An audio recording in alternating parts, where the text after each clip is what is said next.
Almost 1,000 feet below sea level, Jericho is the lowest city in the world. And first settled 10,000 years ago, it also is the oldest. Already ancient when Joshua fought his famous biblical battle here, bringing down the city's legendary walls, Jericho is probably the oldest continuously populated place on Earth. Erected by Jericho's Neolithic inhabitants, this massive 9-meter-high stone tower was constructed back in the mists of prehistory. 2,000 years ago, Herod the Great built himself a magnificent winter residence on the banks of Wadi Kel. Watered by natural springs, it's no wonder that the ancient city of Jericho earned the name of the City of the Thousand Palms, or that people have been drawn here throughout the millennia. The Via Dolorosa traces a winding route through the narrow streets of the old city of Jerusalem. The route tradition says Jesus took to Calvary, the place of crucifixion, also called Golgotha.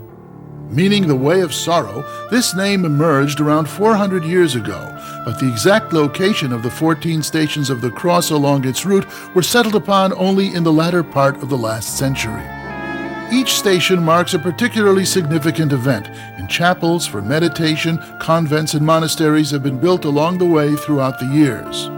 Every day of the year, but especially on Fridays, devout Christians take up the burden of a cross or simply walk in the traditional footsteps of Jesus along the course of the Via Dolorosa. Many millions have walked this path, and millions more will continue to do so throughout the days of the new millennium.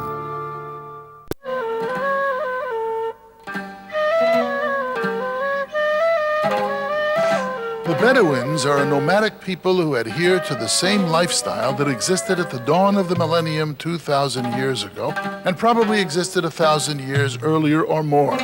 It's most likely the way the patriarch Abraham, father of the 3 monotheistic religions, lived in his day 4,000 years ago. They wear the same clothes, live in tents, eat the same food, use camels and donkeys to get around, and tend to their herds just like their ancestor did several millennia ago. They live in the Sinai and Negev deserts as well as in the Galilee region and are determined to maintain their lifestyle until the end of time.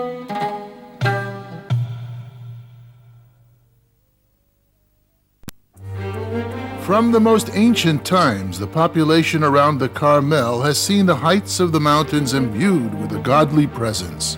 The mountains were also the setting for one of the miracles of the Old Testament. In Canaanite times, they had been revered as the seat of the god Baal. According to the biblical Book of Kings, Elijah confronted the pagan priests here, challenging them to call upon their god to ignite a fire for their sacrifice. When they failed, Elijah proved the superiority of his one invisible God by calling upon him to light the altar he had prepared. That story was preserved, and in our own times, the founders of the Carmelite order erected a church in memory of the event on the peak of the mountain range. These are but a few of the many facets of faith that make up the rich heritage of a land that is now entering the new millennium. This is the Church of the Annunciation in Nazareth. As with many of the Christian sites in Israel, it was Helena, mother of the Roman Emperor Constantine, who built the first church here in the 4th century. Since then, more churches have been built here, all of them above the grotto where, according to tradition, the angel Gabriel appeared to give Mary the good news that she would give birth to the Messiah. Completed in the late 1960s, the present church contains paintings and pictures from all over the world that show the Madonna and Child.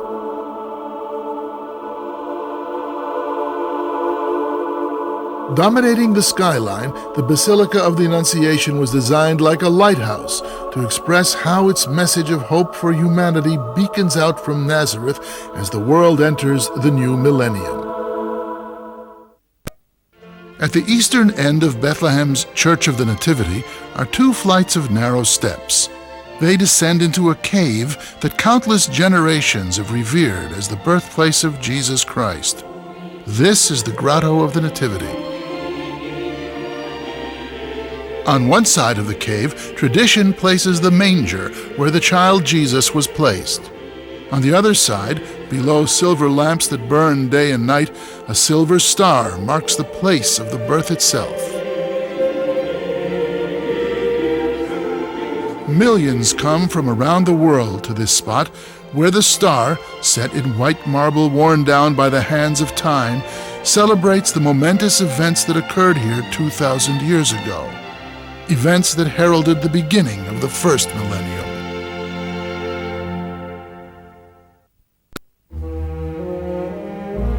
The waters of the River Jordan sparkle in the sunlight as they have for thousands of years. According to tradition, it was in these waters that Jesus was baptized by John at the start of the first millennium. As the Gospels say, when Jesus was baptized, the heavens were opened, and he saw the Spirit of God descending like a dove and alighting on him.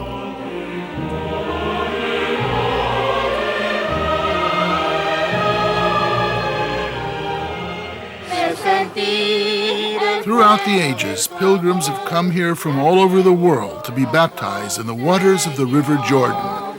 This year, the country is busy preparing for the many millions expected to arrive at the start of the new millennium.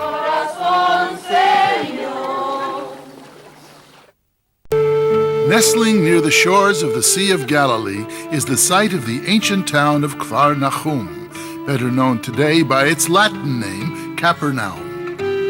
Archaeological excavations have shown that Capernaum was an important commercial center at the time of Jesus, home to perhaps as many as 4,000 inhabitants. At the heart of the town was its impressive synagogue, richly decorated with carved Corinthian columns and stone lintels adorned with floral and geometric designs. It was once believed to be where Jesus himself had taught, but modern studies have shown that it dates back to around the 2nd century. However, the remains of a 5th century octagonal church found inside the synagogue show how Capernaum has been important to Christianity throughout the ages, right down to our own time at the dawn of the new millennium. The shores of the Sea of Galilee were witness to many of the great events of antiquity. For centuries, this site was called Heptapagon, meaning the 7 springs. Today it is better known by its Arabic name of Tabha, the place tradition says that the miracle of the multiplication of the loaves and fishes took place.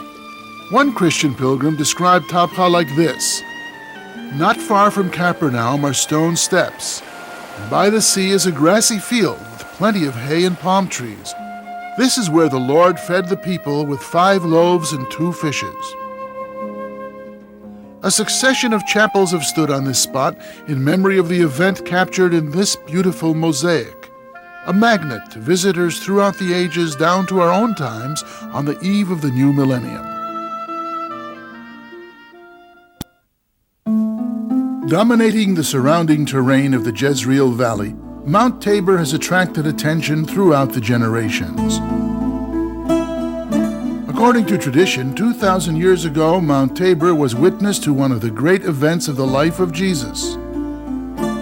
Taking 3 of his disciples with him, Jesus climbed to the summit of the mountain.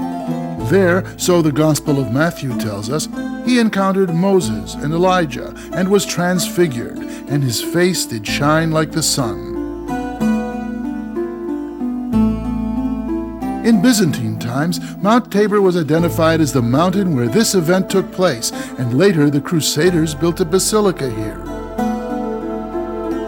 Today, a more modern church marks the spot whose sanctity continues to beacon out into the new millennium. A peaceful grove of ancient trees stands below the walls of Jerusalem. Since the 4th century, this has been identified as the Garden of Gethsemane, the place where Jesus was taken into custody. Taking its name from 2 Hebrew words, Gat, which means press, and Shemen, meaning oil, the Garden of Gethsemane is the garden of the oil press, oil made from the olives of trees like these. Known to have survived for many hundreds of years, it may be that the garden's oldest trees actually stood here as silent witnesses to the events that night, when Jesus was arrested by Roman troops and was led away towards the culminating events, that began the first millennium.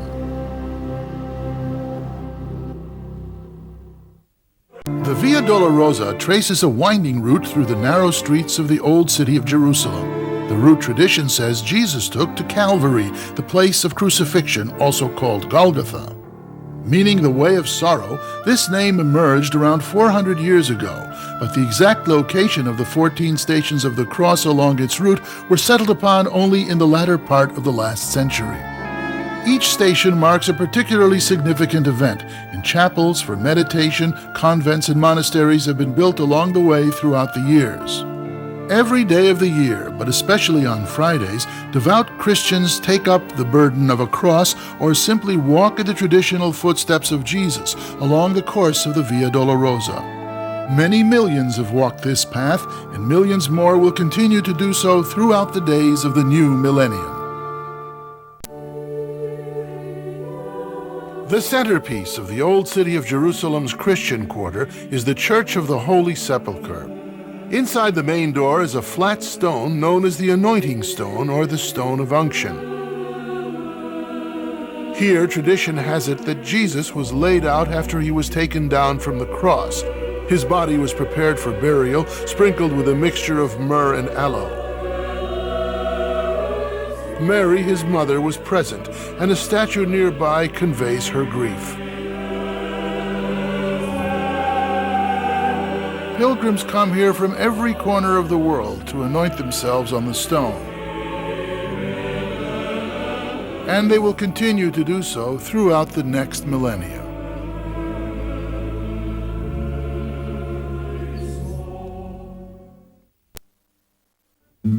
One of the few natural harbors on this stretch of the Mediterranean coast, Jaffa is believed by many to be the oldest port in the world.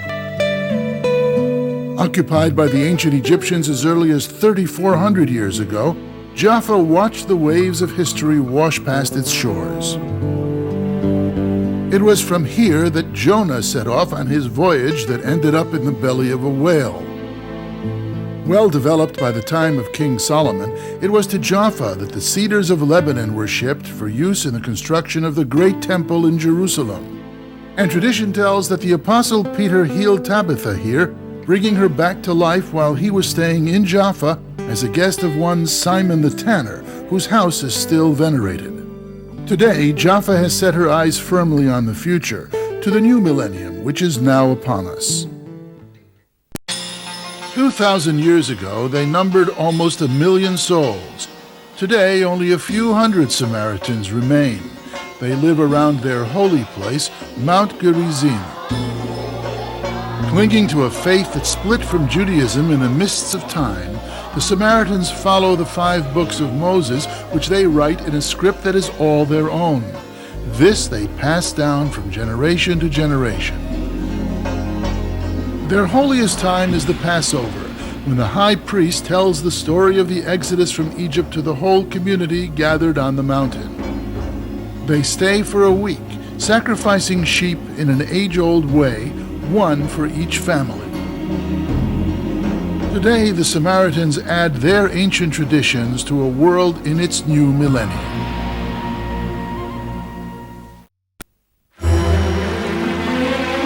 The spring of Banyas, one of the 3 main sources of the River Jordan.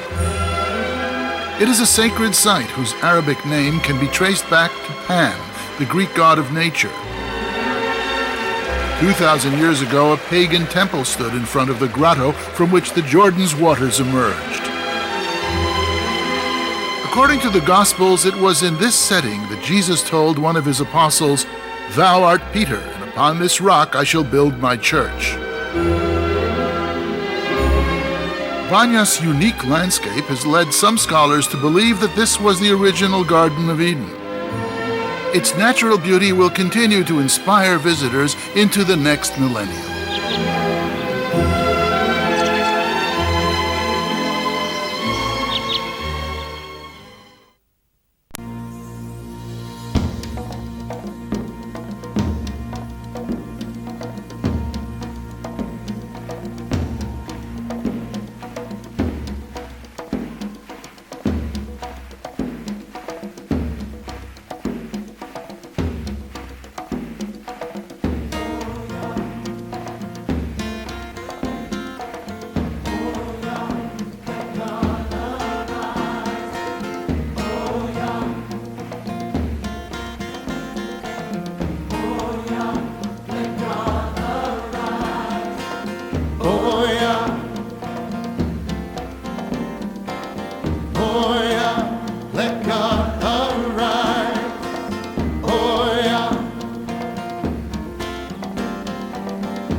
Let God